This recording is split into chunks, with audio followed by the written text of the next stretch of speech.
आज उत्तराखंड पूरे 21 साल का हो गया है। उत्तराखंड आज अपना 21वां यौम तासीस मना रहा है। साल 2000 में 9 नवंबर को यूपी से अलग हुए उत्तराखंड रियासत का कयाम किया गया था, लेकिन इस बार उत्तराखंड का यौम तासीस काफी खास रहने वाला है, क्योंकि पहली बार यौम तासीस को रियासती हुकूमत जश्न की शक्ल में मनाने जा रही है।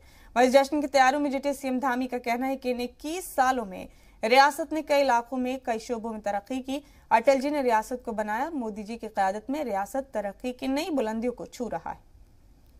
सबसे पहले तो मैं आप सभी लोगों को राज्य स्थापना दिवस की बहुत शुभकामनाएं देता हूं। और इस बार हम लोगों ने ये तय किया है कि राज्य स्थापना दिवस पूरे एक सप्ताह तक जो है इसके अलग अलग जगह पर अलग अलग कार्यक्रम आयोजित किए जाएंगे और ग्राम सभा स्तर तक के लोग इस राज्य स्थापना दिवस के अवसर पर इस स्थापना दिवस में सम्मिलित हों, कहीं ना कहीं उनका भी इसमें भागीदारी सुनिश्चित हो।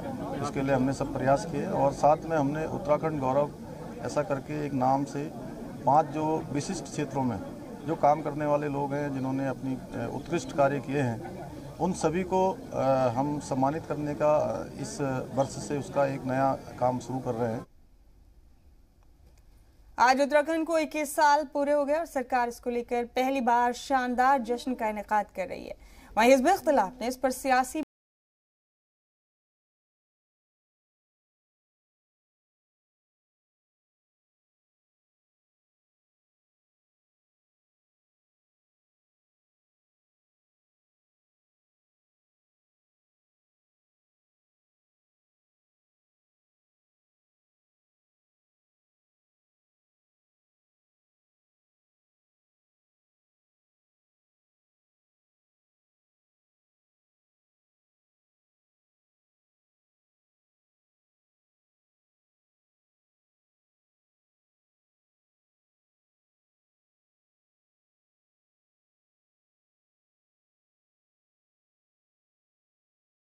मैं आप सभी लोगों को राज्य स्थापना दिवस की बहुत शुभकामनाएं देता हूं। और इस बार हम लोगों ने ये तय किया है कि राज्य स्थापना दिवस पूरे एक सप्ताह तक जो है इसके अलग अलग जगह पर अलग अलग कार्यक्रम आयोजित किए जाएंगे और ग्राम सभा स्तर तक के लोग इस राज्य स्थापना दिवस के अवसर पर इस स्थापना दिवस में सम्मिलित हों, कहीं ना कहीं उनका भी इसमें भागीदारी सुनिश्चित हो।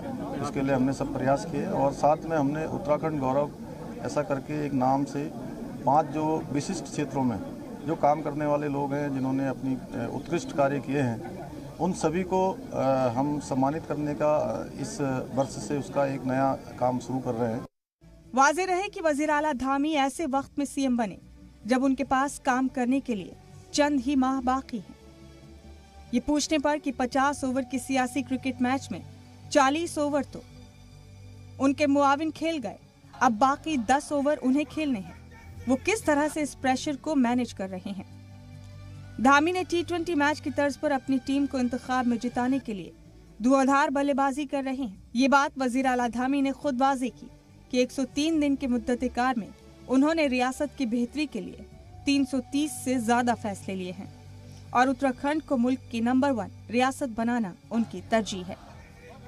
बीजेपी के दावों पर आम आदमी पार्टी इत्तेफाक नहीं रखती है।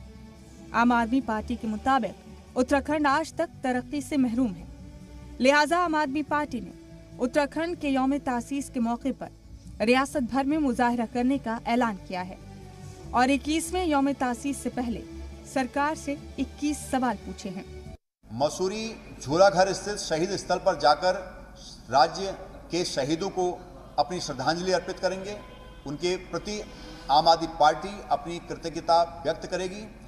21 सवालों में प्रमुख है कि किस अवधारणा के साथ उत्तराखंड राज्य की मांग की गई थी। ये लंबा संघर्ष जो लगभग भारत की स्वाधीनता संग्राम की तरह ही था।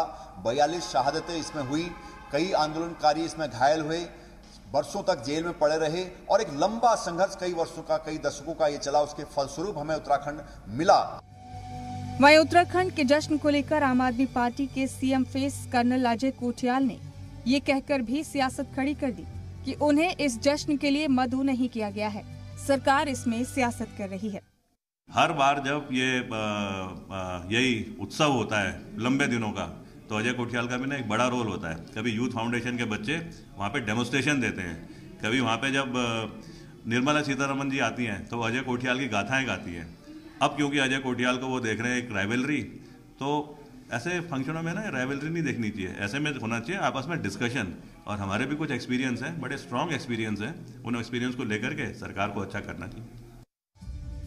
साबिक वज़ीर आला हरीश रावत ने भी रियासत के यौम तासीस को लेकर बीजेपी पर निशाना साधा है।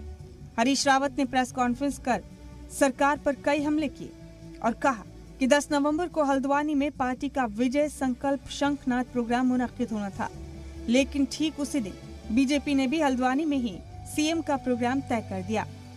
भाजपा ने ऐसा जानबूझकर किया, जिसकी मुखालफत में कांग्रेस रियासती सदर 10 नवंबर को कांग्रेस हेडक्वार्टर में उपवास पर बैठेंगे। बिना इंफ्रास्ट्रक्चर के तो कोई राजधानी होगी नहीं। बहू का पता नहीं है, आप पोते का नामकरण कर दे रहे हैं। ये भाजपा का राजनीतिक इतिहास में आखिरी, उनकी सरकार का आखिरी सत्र होगा उत्तराखंड के, क्योंकि जितना 5 साल में भाजपा ने थका है, उसके बाद उत्तराखंड के लोग भाजपा को कभी सत्ता में लाएंगे, अवसर देंगे, वो मुझे नहीं पता। उत्तराखंड ने पिछले 21 सालों में बहुत कुछ देखा है।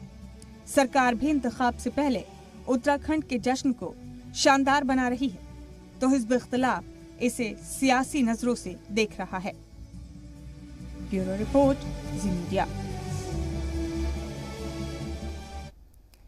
इधर देहरादून में साबिक वज़ीर आला हरीश रावत ने रियासत की यौम तासीस को लेकर बीजेपी पर निशाना साधा है। हरीश रावत ने प्रेस कॉन्फ्रेंस करते हुए हुकूमत पर कई हमले किए। उन्होंने कहा कि 10 नवंबर को हल्द्वानी में पार्टी का विजय संकल्प शंखनाद प्रोग्राम होना था, लेकिन ठीक उसी दिन भाजपा ने भी हल्द्वानी में ही सीएम का प्रोग्राम तय कर दिया।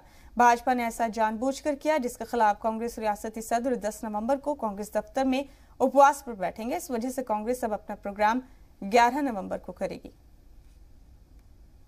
बिना इंफ्रास्ट्रक्चर के तो कोई राजधानी होगी नहीं। बहू का पता नहीं है, आप पोते का नामकरण कर दे रहे हैं। ये भाजपा का राजनीतिक इतिहास में आखिरी, उनकी सरकार का आखिरी सत्र होगा उत्तराखंड के, क्योंकि जितना 5 साल में भाजपा ने थका है, उसके बाद उत्तराखंड के लोग भाजपा को कभी सत्ता में लाएंगे, अवसर देंगे, वो मुझे नहीं पता।